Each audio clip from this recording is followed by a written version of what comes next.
Muy buenas noches a todos y todas. Bueno, es lunes, pero también nos están escuchando en domingo, porque esto es Orgullo al Aire. Soy Rogelio Laguna, me acompaña Amanda Monter, como todas las semanas.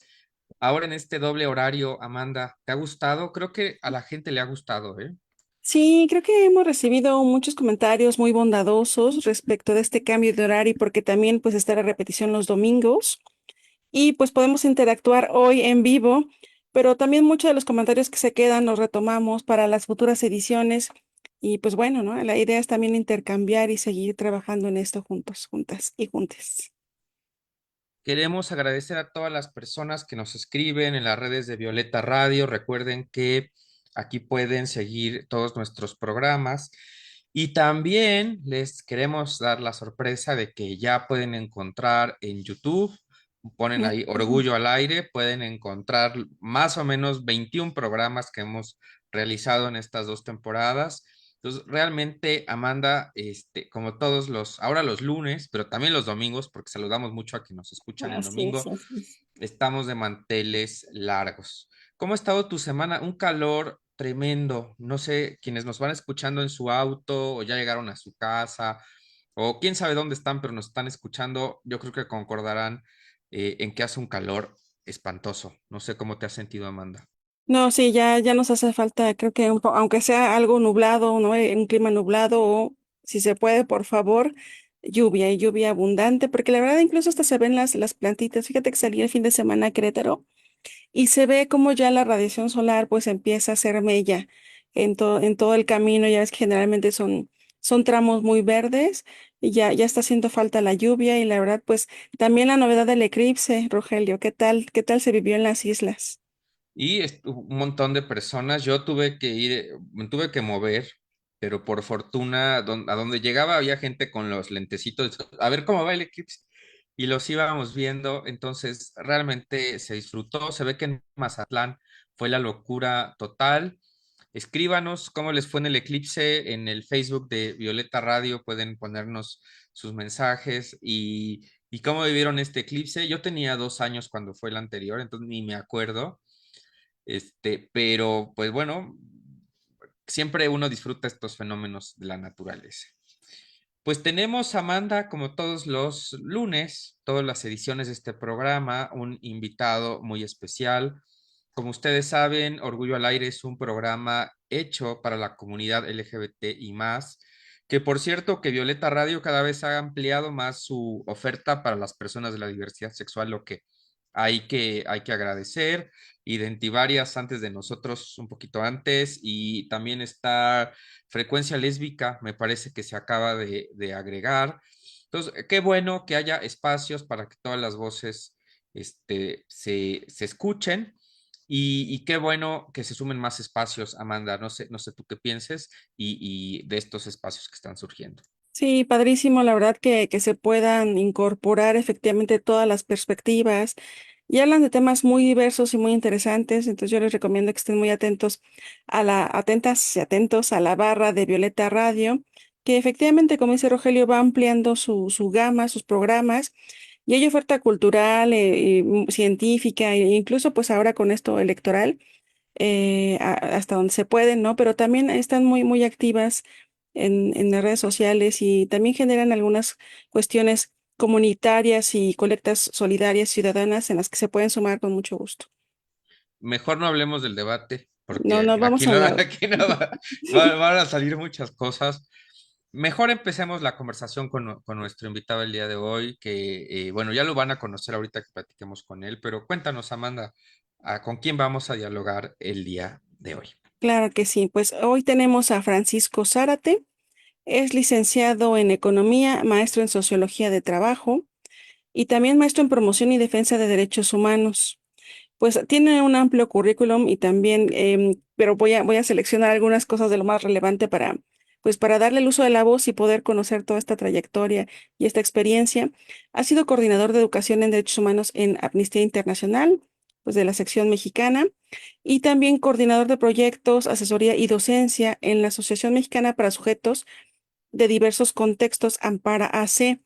Dentro de estas dos grandes rubros, vamos a llamarlo así, pues se ha desarrollado justamente elaborando estos proyectos de formación en materia de derechos humanos, género y diversidad sexual, y pues al final del día también, ¿no? Educando y promocionando a los derechos humanos desde esta vertiente, y pues a diversas profesiones, profesionistas y también a la ciudadanía en general. Y pues bueno, yo quiero dar la bienvenida a Francisco. ¿Cómo estás, Francisco? Buenas noches. ¿Qué Cómo tal? Muy estás buenas hoy? noches. ¿Qué tal? Buenas Bienvenido. noches. Gracias.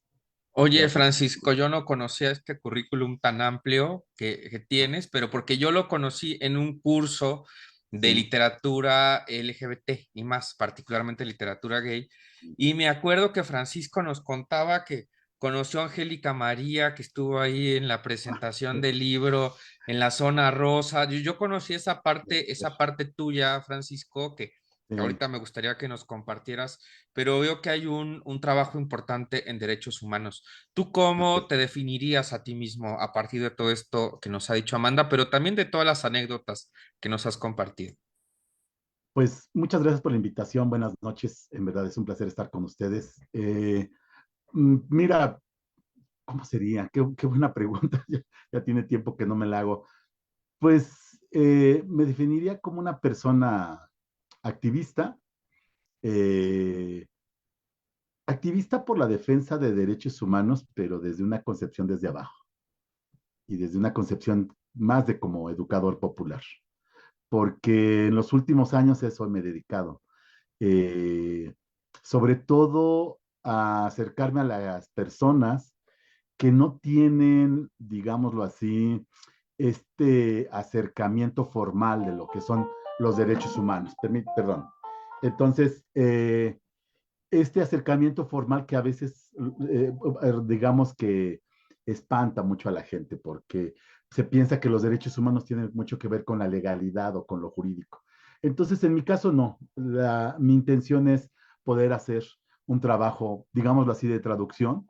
Y en ese sentido, bueno, pues me definiría así como un traductor de derechos humanos y pensando en la posibilidad de hacer un enfoque comunitario en el trabajo con poblaciones, pues en situación de vulnerabilidad, pues, ¿no? Poblaciones LGBTI, mujeres que han vivido violencia de género, personas indígenas, inmigrantes y sobre todo jóvenes, niñas y niños, en algunas circunstancias especiales, ¿no?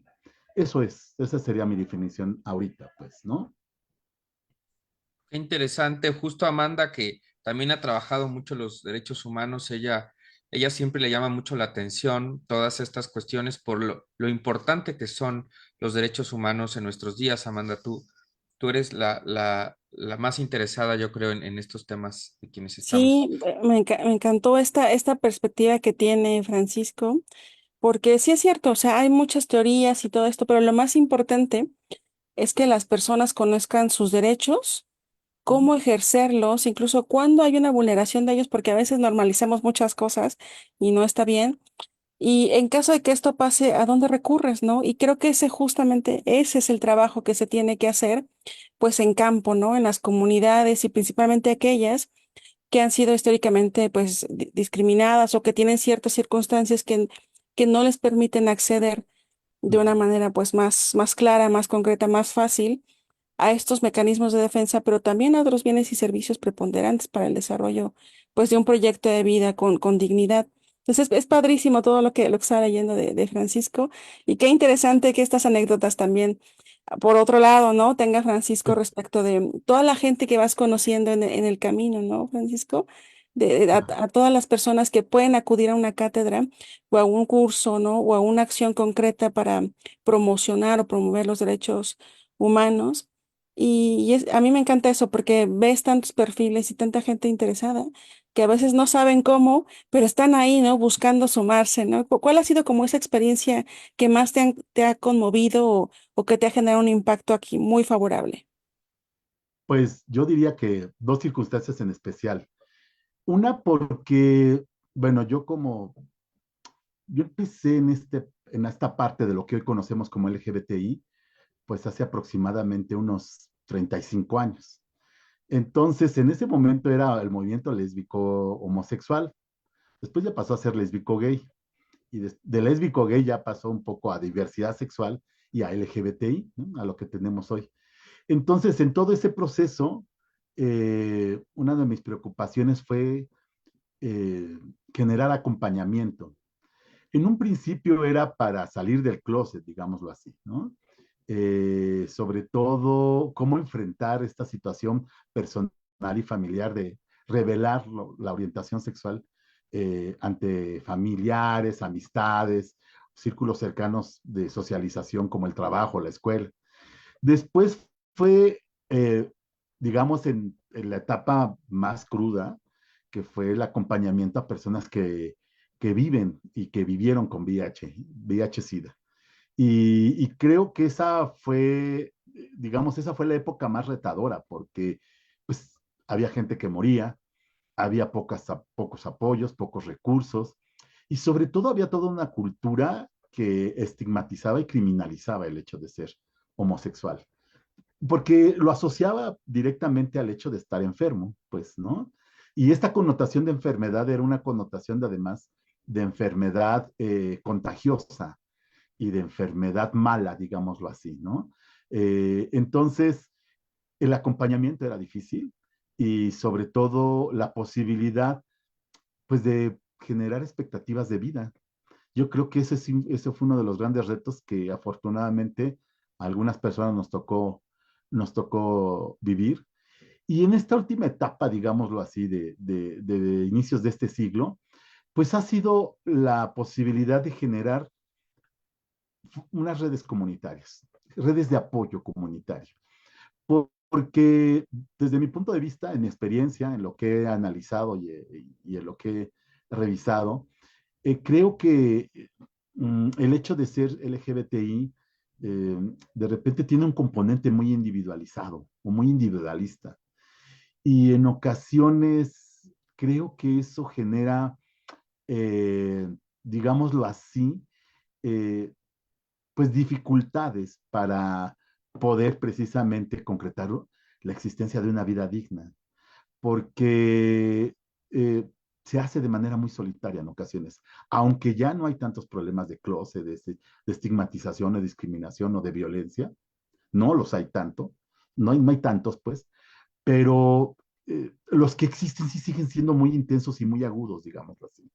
Entonces, creo que el gran reto es poder pensar que podemos en algún momento construir redes de acompañamiento, de apoyo y pensar precisamente en una vida más comunitaria, donde la orientación sexual, la identidad de género, la expresión de género o las variantes corporales, como la intersexualidad, pues no son factores que excluyan a las personas ni que las limiten, sino por el contrario, que generen un gran potencial de vida, pues, ¿no? Esa sería Oye, el proyecto, ¿no? oye, Francisco, nos dices que empezaste con este activismo, con esta tarea LGBT Ujú. desde hace 35 años. Para quienes nos acaban de sintonizar, por cierto, estamos hablando con Francisco Javier Zárate, activista por los derechos LGBT. Bueno, tiene una trayectoria con la que ya hemos dialogado con él. Estoy acompañado de Amanda Monter, soy Rogelio Laguna, esto es Orgullo al Aire, y recuerden que estamos en Violeta Radio, la radio comunitaria de la Ciudad de México. Francisco, estos 35 años han sido cambios vertiginosos, han sido pues como pasar de un mundo a otro mundo. O sea, si yo que hace, no sé, que tengo 35 años y tuve mi primer novio a los 18, era un mundo donde los policías te extorsionaban, donde salir del closet era muy complicado, no había matrimonio igualitario, no había aplicaciones de liga, o sea, era otro mundo completamente diferente. No me imagino hace 35 años, que es mi edad. ¿Por qué no nos cuentas un poco estas diferencias entre épocas y cómo ha sido esta transformación, que suponemos en algún sentido que es para bien, pero también hay una carga ahora de, como lo dices muy bien, de individualidad, de entrar al consumo, otra manera muy diferente de vivir la diversidad sexual? Me gustaría si nos compartes algo de esto. Sí, claro. Pues yo tuve la fortuna de entrar en un proceso, digamos, de socialización como homosexual, como gay, dentro del activismo que existía en los años 80, mediados de los 80. Y La ventaja que tuve es que ese activismo era un activismo con una ideología, con un proyecto, inserto en un proyecto político de izquierda, eh, y que además tenía, digámoslo así, la escuela de la organización de sindicatos, de organizaciones civiles, de organizaciones de base, de una buena parte de sectores que buscaban pues un proceso de transformación nacional. Y en ese sentido creo que eh, la verdad fue, ahora que lo reviso con el tiempo, fue maravilloso estar en esa época porque el caudal que existió de ideas, de propuestas y de proyectos de vida y de socialización, pues eran muy enriquecedores, eran además transformadores y muy intensos. Pero desafortunadamente, yo creo que también si pudiéramos hacer una revisión más exhaustiva en términos históricos y con cierta frialdad, digamos, objetiva que en ocasiones es necesario, tampoco éramos tantos que estábamos involucrados en eso. Había una mayoría que, pues por alguna razón, nos involucraba, que vivía un proceso, digamos, de socialización de vida gay de manera muy personal, y que no involucraba precisamente o no le interesaba involucrarse en proyectos políticos o proyectos ideológicos. Entonces creo que en ocasiones a veces tendemos a mitificar un poco a ciertas etapas de nuestras vidas. Y en el movimiento LGBTI creo que a veces ocurre eso, creo que a veces de manera muy frecuente, porque se piensa que hubo una sola forma de organización y de socialización gay. Y hubieron varias formas. Y en los últimos proyectos que yo hice, desde hace como 10 o 12 años, precisamente tratando de impulsar redes comunitarias LGBTI, pues me daba cuenta que siempre ha habido voces de gays, lesbianas, personas bisexuales, personas intersexuales, personas trans, transexuales, transgénero, travesti, eh, que no han sido escuchadas y que como no tenían un protagonismo dentro de los movimientos o las organizaciones, ni lideraban, digamos, acciones políticas, generalmente no se les nombra. Y cuando podemos, precisamente creo que la riqueza del acompañamiento que yo mencionaba anteriormente, cuando podemos acercarnos a esas personas, nos vamos dando cuenta que la riqueza de la vida gay es amplísima. Y que si bien durante muchos años vivimos, por ejemplo, procesos de mucha represión, eh, también había muchos procesos de, digámoslo así, de aventura, de transformación en vida cotidiana. Eh, digamos, familias que sí que iban aceptando esta posibilidad de ser diferentes y que tal vez no lo verbalizaban ni lo ideologizaban demasiado, pero que lo vivían, ¿no? El día con día, incorporando pues a hijos gays, hijas lesbianas, con sus parejas, pensando pues en familias más extensas y hablando un poco más de la diferencia. Y yo creo que de repente lo que sería muy interesante es rescatar eso, ¿no? Ahora, efectivamente el movimiento LGBTI, desde mi punto de vista, pues ha estado acompañado del proceso de desarrollo de cultura política de nuestro país. Entonces, en la medida en que fue abriéndose un proceso democrático, de mayor participación ciudadana, de una diversidad más amplia de opciones políticas, de propuestas de país, de propuestas de sociedad, en esa medida, lo LGBTI ha logrado tener, digamos, un papel protagónico que a mí hoy me parece muy interesante, muy enriquecedor. Eh, aunque no me gustan algunas cosas de lo que veo actualmente, ¿no? No estoy de acuerdo con ellas, pero creo que la gran ventaja de lo que vivimos hoy es que sí es un movimiento muy diverso, ampliamente diverso, incluso con expresiones de vida que tal vez en las que yo no coincido, ¿no? Pero que pues son válidas de existir, siempre y cuando obviamente no violenten, ni intimiden, ni agredan a otras personas, ¿no? Que ahí Sí. está un punto difícil luego de manejar. puede ser el punto más difícil, pero incluso en los términos, vamos a ponerlo así, de la heteronorma, ¿no? Incluso ahí siempre el respeto al otro, ¿no? Ese va a ser el límite infranqueable, ¿no? Y yo te quería preguntar, porque aparte también de ser este activista, de ser un activista, me queda claro que eres un educador, ¿no?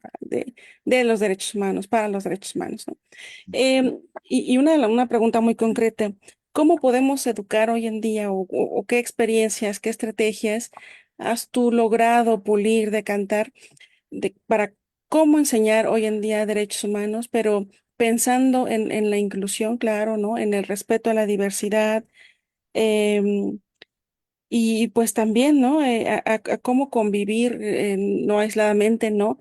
No en este sentido negativo, pero sí formando comunidad. Y te pregunto esto principalmente porque hablabas de estas experiencias, claro, de la diversidad donde los padres no te aceptan y muchas veces te expulsan, ¿no? Son hechos de violencia que efectivamente cada día se ven menos, pero todavía se ven, Ujú. que generan un gran daño a las familias, ¿no? Al final del día y ya no te cuento una anécdota de eso, pero claro, se van venciendo ciertas resistencias, pero siguen ahí muchas de ellas. Claro.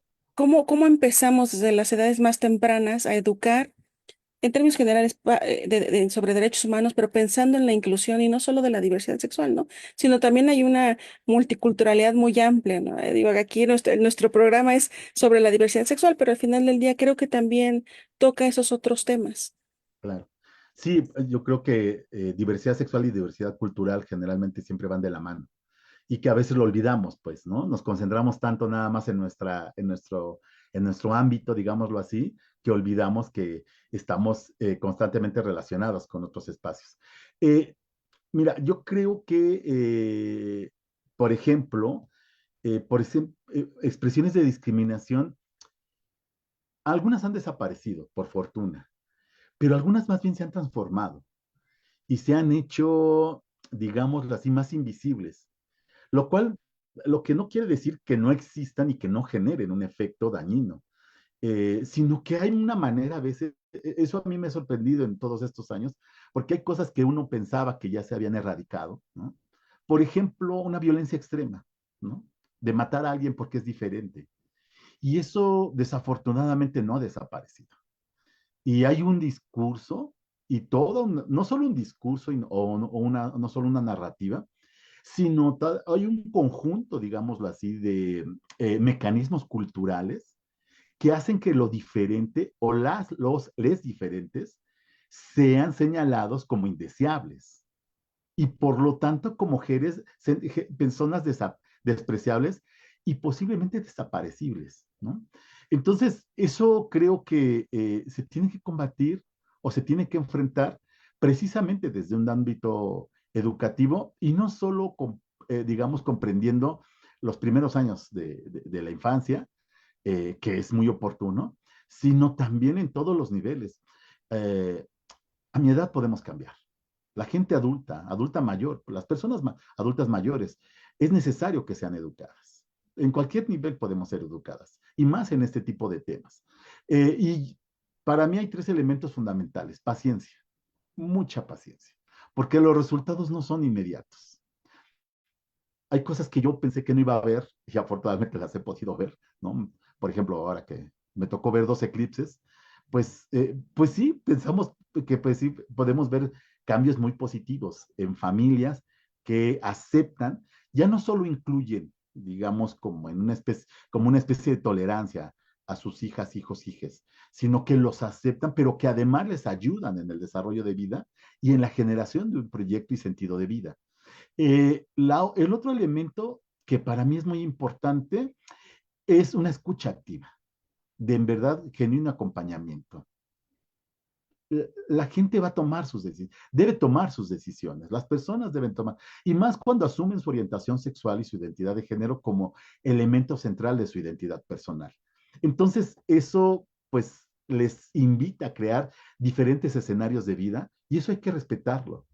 ¿No? A veces de repente se confunde mucho el papel de ser persona educadora como una especie de una persona pontificadora, una persona a veces, en el activismo, se tiende mucho a señalar qué es lo que se debe hacer, a moralizar demasiado, ¿no? Cuando lo que uno debe de escuchar es, o lo que uno debe de atender es la escucha de lo que te están compartiendo y respetar, ¿no?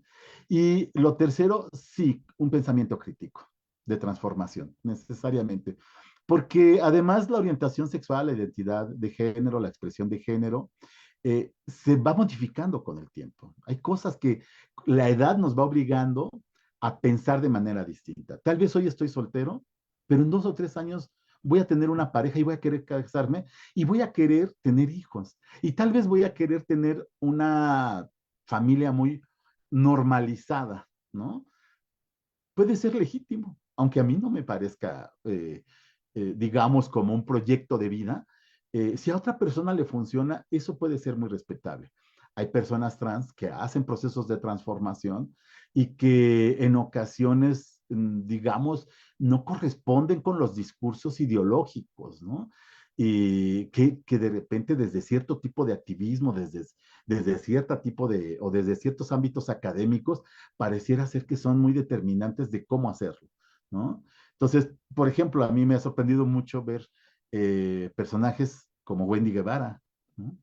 A mí Wendy Guevara me parece una personaje muy reveladora porque conjunta varias de las cosas con las que yo he trabajado y no responde a mis expectativas, por supuesto, ideológicas, y eso está bien, por supuesto, eso está muy bien, ¿no? Francisco, yo quiero tocar un punto que hemos platicado en otro momento y que es duro, pero sí quisiera que lo compartiéramos con el auditorio de Orgullo al Aire y de Violeta Radio, y es cómo se vivió en todos estos años la epidemia de VIH, Mm. porque ahorita, pues digamos, no es que ya sea el mejor momento para las personas que viven con VIH, pero bueno, hay medicamentos, hay un estado que finalmente está respondiendo como pueda.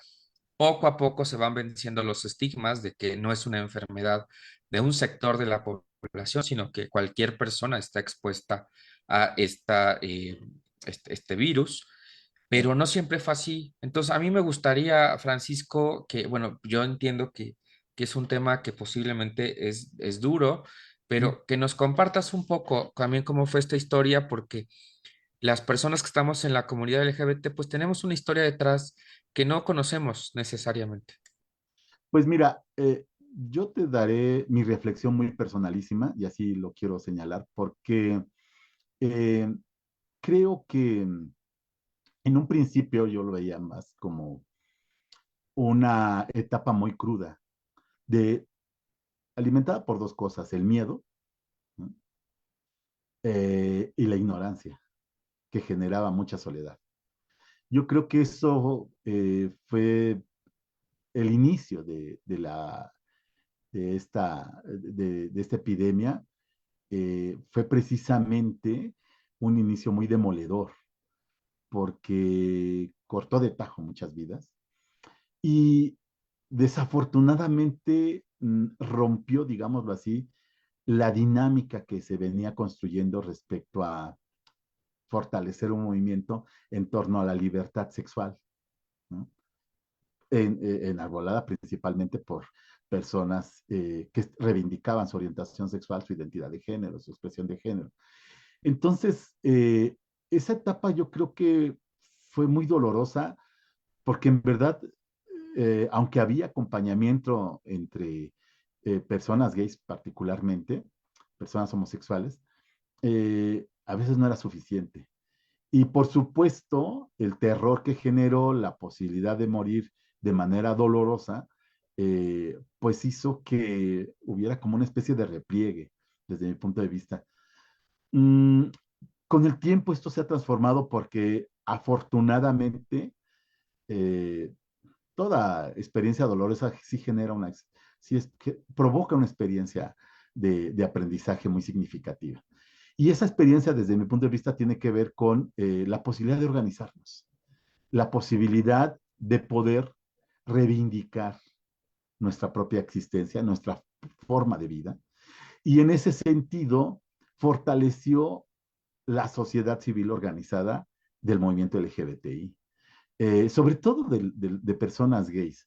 Pero yo creo que, por ejemplo, habría que, ojalá hubiera un día oportunidad de hacerlo, habría que revalorar el acompañamiento de las mujeres lesbianas en todo este proceso, que fue un acompañamiento a veces un poco silencioso, o silenciado, diría yo, ¿no? No reconocido, pero que fue muy importante y que así como hubo ese acompañamiento, hubo otros sectores que acompañar y que a veces hacían como este activismo hormiga, ¿no? Muy rápido, puntual, muy efectivo, muy directo, pero que es tan rápido que desaparece de los registros y del reconocimiento, ¿no? Entonces, creo que ese trabajo cotidiano de muchas personas activistas permitió fortalecer la organización de exigencia ante el Estado para mejorar las condiciones de personas con VIH-Sida y que lleguemos a este punto, ¿no? Yo creo que ahí además siempre ha habido digamos, dilema, un cuestionamiento ético, porque está asociado a nuestra vida sexual, ¿no? Por ejemplo, ahora que de repente se habla del uso de sustancias para las relaciones sexuales y cómo puede no favorecer la transmisión del VIH, el tipo de vida sexual, ¿no? Las características de la vida sexual contemporánea, pues luego pasan a revisar, cuando uno ve redes sociales, parece que están pasando un escáner ético-moral, pues, ¿no? De cómo te infecta, te transmiten, pues, o se transmite el VIH y te infectas, y cómo eso pudiera ser asociado a una vida sexual demasiado desatendida, por decirlo así, ¿no? Entonces, a mí me parece que la existencia del VIH nos genera la posibilidad tanto de dar un nuevo sentido de vida a personas gays, ¿no? De cuestionarnos y profundizar más sobre lo que significa el ejercicio de nuestra sexualidad y, por supuesto, algo muy, muy importante, sobre las posibilidades de organizarnos en torno a eso, de crear nuevas formas, nuevos vínculos sociales, ¿no? Incluso de amistad y amorosos, que eso ha sido muy, muy importante, ¿no? Ay, Francisco, no sabes cómo te agradezco tu respuesta porque, como decíamos hace unos minutos, y yo creo que Amanda coincide conmigo, hay una historia de solidaridad, hay una historia no individualista, hay una historia que no está basada nada más en el consumo o en ver quién se ve mejor en el Instagram, como es un poco a lo mejor las derivaciones de algunos sectores de la comunidad Ujú, LGBT y que tenía que ver con la resistencia y que tenía que ver con quiénes somos. claro. Vamos a ir ahorita a una sorpresa, Francisco, y regresamos contigo, a seguir dialogando de todos estos temas. Pero Amanda, es momento de presentar a un colega, un chico que está colaborando con nosotros. Él es de la Universidad Rosario Castellanos y él es Luis Antonio Pulido Sosa, a quien pues le hemos invitado a que esté participando con nosotros, Amanda, en los programas para contarnos algo de lo que está sucediendo en la semana. Amanda, ¿tú sabes quién fue Francis? Tengo una ligera idea, pero si será esa Francis que conocemos o no, pero eso nos lo dirá Luis Antonio. A ver, cuéntanos, Luis Antonio. Hola, ¿qué tal amigos de Violeta Radio 106.1? Muchas gracias de estar aquí. Y bueno, el día de hoy les vengo a platicar, a compartir y a recordar sobre todo una figura de la comunidad LGBT, figura LGBT de lentejuela y arcoíris. El pasado sábado 6 de abril, Google lanzó un debut en honor a Francis García. Recordemos que Francis García fue una artista, drag queen, bailarina y actriz mexicana. Google, para recordarla, lanzó el siguiente mensaje. Se celebra el 66 aniversario del nacimiento de la artista, actriz y diseñadora mexicana Francis García, una de las primeras figuras del drag en México y una de las primeras personas trans en convertirse en figura pública a nivel nacional. Es el mensaje que compartió Google el pasado sábado 6 de abril, pero recordemos un poco a profundidad quién fue Francis García. Su nombre completo fue Francisco del Carmen García Escalante, mundialmente reconocido como Francis García. Nació el 6 de abril de 1958 en Campeche, México, y logró convertirse en una destacada vidette y actriz mexicana. Pero a lo largo de toda su carrera, Francis se dedicó al diseño del vestuario para carnavales y ferias, y comenzó a trabajar en una tienda de ropa en la Ciudad de México teniendo tan solo, escuchen bien, 17 años de edad. También actuó como drag queen y bailó en espectáculos de bidet en el Teatro Blanquita, que por cierto en la década de los 70 fue considerado uno de los teatros más importantes dentro de la Ciudad de México. Su reconocimiento nacional llegó después de que ella fuera elegida para la famosa película mexicana Bellas de Noche, que por cierto esta película se estrenó en el año 1975. Después de participar en Bellas de Noche, Francis consiguió su propio programa titulado El Show de Francis. Creo que todos hemos visto, bueno, vimos este programa, el cual se volvió muy popular en México y en los Estados Unidos entre los años 1980 y 1998. Recordemos, sin duda, que Francis fue una de las primeras celebridades abiertamente LGBTIQ+ del país y abogó por la igualdad de derechos durante toda su vida. Francis, actriz de mucha lentejuela y arcoíris, siempre será recordada como figura de representación hacia la comunidad LGBT. Muchas gracias, Luis Antonio. Bienvenido a Orgullo al Aire. Bueno, estaremos esperando tu próxima cápsula informativa para el siguiente lunes. Muchas gracias y nos vemos el próximo domingo. Vamos a continuar. Estamos en Orgullo al Aire. Soy Rogelio Laguna, me acompaña Amanda Monter y estamos platicando con Francisco Javier Zárate, activista por los derechos LGBT y bueno, tenemos varias cosas pendientes. Francisco, Sí. te gustaba Francis ya que estamos aquí en el momento, pero queda pendiente Angélica María, ella nos queda muy poquito tiempo, si Ah, quieres, a ver si nos hablas de las dos de una vez, porque de una vez. sí, de una vez. Tenía yo sentimientos encontrados con Francis, para a decir verdad. Yo nada más una vez la vi en el Blanquita, el teatro que, bueno, todavía existe el local, digámoslo así, el inmueble, que está atrás de Bellas Artes, a 2 cuadras. Eh, Era muy ingeniosa, eso sí, y de una creatividad desbordada. Yo creo que precisamente gran parte de su fama tiene que ver con la personificación y, digámoslo así, la diversidad, la variedad de personajes y de eh, puestas musicales que tenía, ¿no?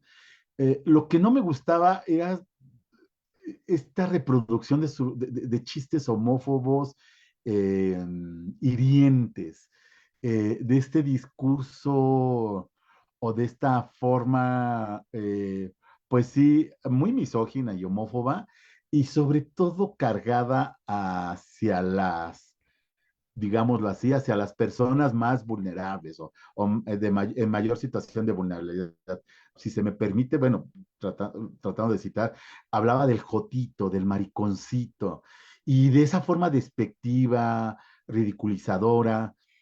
Sí era muy molesto en ocasiones, y luego las declaraciones que hacía sí eran muy molestas. Ahora, claro, habría que contextualizar en su época, esa era la forma de tener presencia escénica, de ser aceptada, digámoslo así, en este medio o en ese medio artístico que además venía precisamente de un contexto en donde la burla hacia lo que hoy conocemos como minorías sociales o personas en situación de vulnerabilidad o personas altamente discriminadas, precisamente pues eran como, digamos, el alimento para su existencia, en la creación de chistes, de sketches, de programas de televisión, películas, etcétera, ¿no?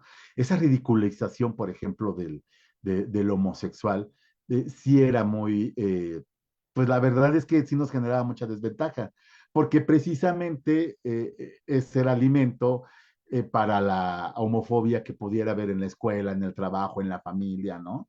Entonces, digamos que mi gusto por Francis es un gusto ambivalente.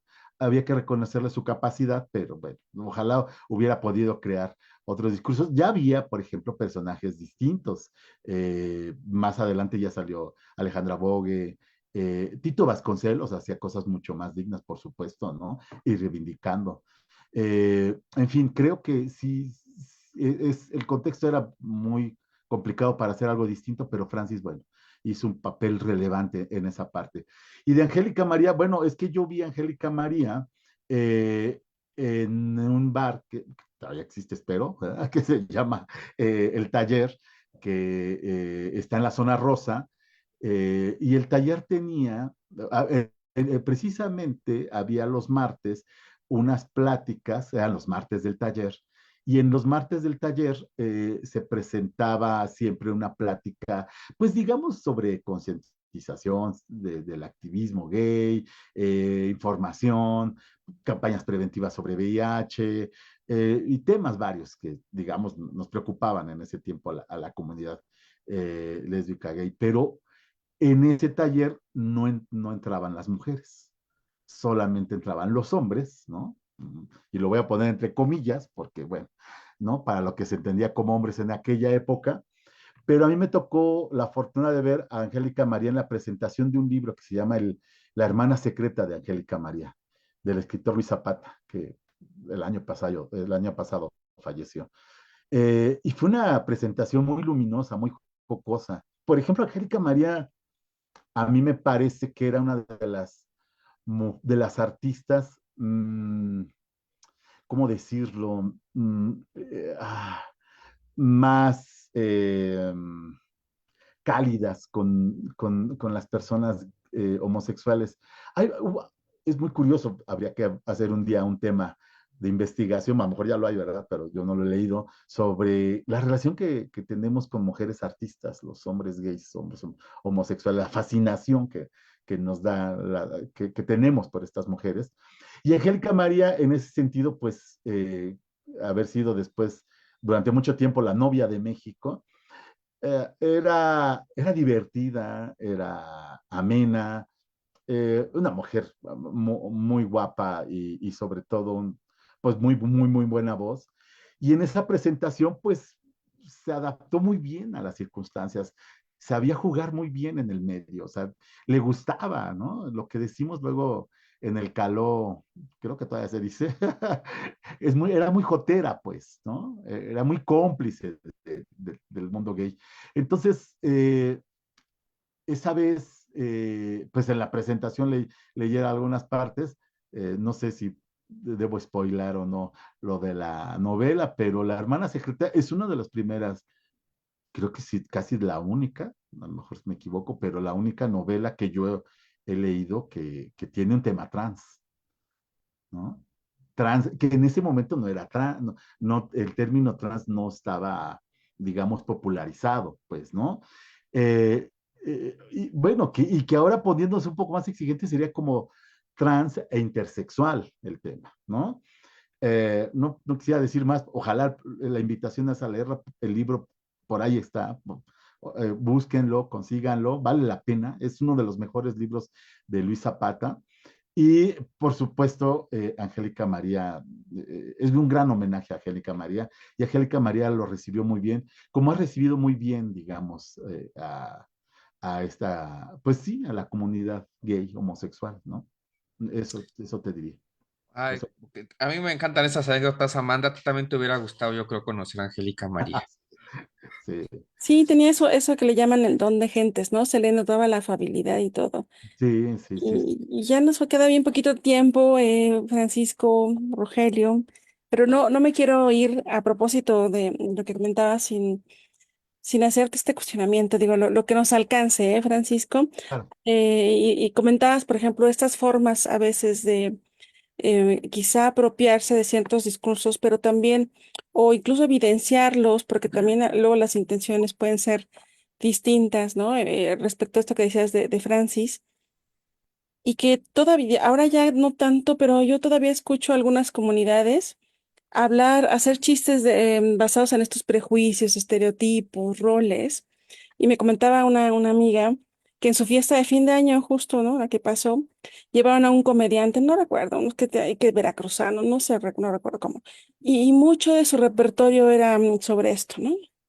Ujú. Quizá los primeros así de, sí, se empezaron a reír, llegó un punto en que dijeron, sabes que ya, o sea, basta, ya es hasta ofensivo, o sea, y eso me pareció muy padre, porque quizá en otra época, pues eso era como la forma más sencilla de hacer reír Ujú. a la gente, y lo voy a dejar así entre comillas, ¿eh? Porque yo tampoco comparto ese tipo de humor, ¿no? Pero en ninguna circunstancia, ni siquiera de ningún grupo, ¿no? No, mi humor quizá puede ser muy seco en ese sentido. Y me llama mucho la atención que decía que sí, que los primeros como que dijeron, ah, bueno, sí, llegó un punto que a los 15 minutos el tipo este les dijo, bueno, que no tiene sentido del humor, y algunos sí le contestó sí, pero me parece que eso no es apropiado, o sea, ya Sí, las cosas van cambiando, ¿no? Y eso me parece muy, muy padre, y muy a propósito de los prejuicios, los estereotipos y los roles. sí. ¿Cómo empezar a evidenciarlos? Y te pregunto por esta doble faceta o esta triple faceta que puedes tener de activista, educador, ¿no? Y también creador de lazos comunitarios, me queda claro, ¿no? Y de comunidad. ¿Cómo empezar a evidenciar estos, ¿no? Digo, ya se ha hecho mucho, pero todavía falta bastante Ujú. en todos nuestros ámbitos para mostrar efectivamente que, pues, ni son graciosos, digo, ni están bien, y que además generan muchísimo daño porque se reproducen estas violencias. Y bien decías, algunas veladas, otras ya muy sofisticadas, ¿no? Pero al final del día violencias, ¿no? Y creo que eso nos hace mucho daño como sociedad. ¿Te quieres Sí, sumar, Rogelio, alguna pregunta? Porque ya nos queda poquito No, tiempo. yo escucho la respuesta porque ya nos queda poquito tiempo y me interesa saber lo que Francisco nos puede decir al respecto. bueno, yo creo que ante este tipo de... Mi última reflexión sería, eh, mm, en estos aspectos de la comicidad, eh, creo que es una situación un poco compleja, a ver si me la puedo explicar rápido, eh, porque creo que estamos como en un proceso de transición. El humor en nuestro país, digamos, como una especie de, el humor como una herramienta política, ha sido muy útil porque ha permitido denunciar al poder político y al poder económico en este país. Es como la revancha, la venganza de los de abajo, ¿no?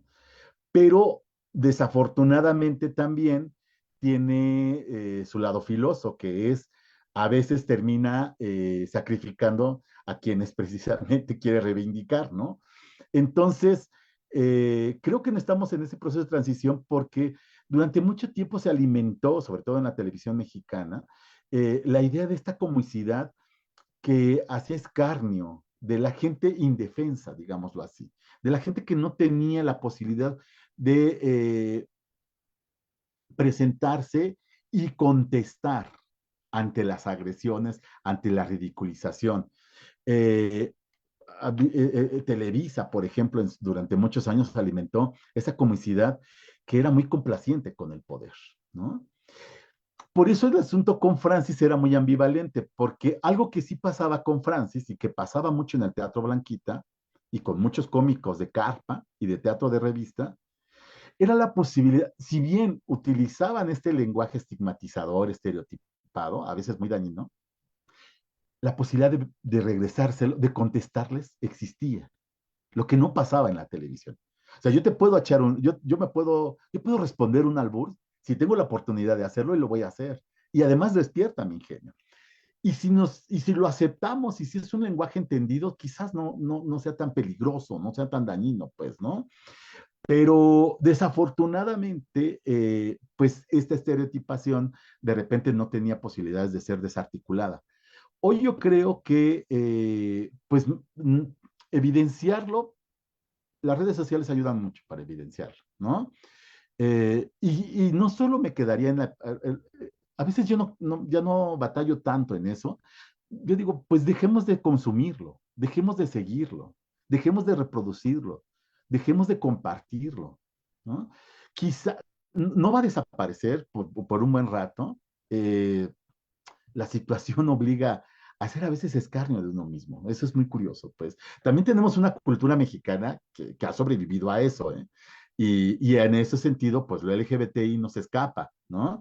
Es decir, no solamente se hace esta ridiculización o esta forma de esta cultura cómica sobre personas LGBTI, sino también sobre personas indígenas, personas migrantes, personas con discapacidad, por ejemplo, ¿no? Pero yo creo que precisamente está empezando a existir una nueva forma de generar comicidad. Y eso está el tránsito, están ahí peleando. Eh, Había un cómico muy famoso en los años todavía hasta los 90 del siglo pasado, Palillo, Jesús Palillo Martínez, que es papá de Ana Martín, la actriz. Y Palillo, yo recuerdo, a mí me tocó verlo, cuando era muy pequeño, me tocó verlo en un teatro de revista, y él decía, hagan chistes del presidente, hagan chistes de los poderes, hagan chistes de los empresarios. Y una vez le dijo, no me acuerdo a qué cómico, dice, ¿por qué no haces chistes de tu patrón, Emilio Azcárraga, el jefe el presidente de Televisa? Dice, ¿por qué no de él? ¿Por qué de los otros? ¿Por qué sí del jotito, del cieguito, del indito, ¿no? Eh, Tengan tamaños y háganlo, ¿no? Un poco a lo mejor lo que tendríamos que hacer es precisamente empezar a enfrentar, revertir el sentido de la comicidad y enfrentar al poder, este poder que violenta, ¿no? Este Vamos poder. a quedarnos con esta reflexión, Francisco, porque el tiempo se nos va y todavía nos queda decir a las personas que pueden consultar todos nuestros programas en YouTube, pónganle Orgullo al Aire y ahí van a ver nuestros programas. Y saludamos mucho a las personas que nos están escuchando ahorita en vivo, desde su auto, en su casa, pero también a quienes están en domingo ya este fin de semana escuchando esta conversación con Francisco Javier Zárate, activista. Conoció a Angélica María, como ya comentamos. Amanda, ¿algo más que quieras decir? Nos quedan 30 segunditos, pero nos da tiempo de despedirnos y también despedirnos de Francisco Javier. Pues sí, no hay mucho tiempo y nada más quiero agradecer. Ay, perdón. Ya le dio ataque de tos a Ya me dio el Amanda. ataque de la emoción, no, perdón. Sí, solo agradecer a todas las personas que nos vieron hoy, que nos van a ver el domingo. Y por favor, escríbanos a orgulloalaire.sdmx@gmail.com. Francisco, muchísimas gracias por estar aquí. Digo, me adelanto a los agradecimientos por si ya no nos alcanza el tiempo. Y pues bueno, quedaron muchos temas en el tintero y pues fue muy grata la charla. Muchas gracias. Gracias a Francisco, ustedes. muchísimas gracias. Hay muchas cosas. Esperemos que pronto te volvamos a ver aquí en Orgullo al Aire Claro que porque sí. hay muchas otras anécdotas y cosas que decir.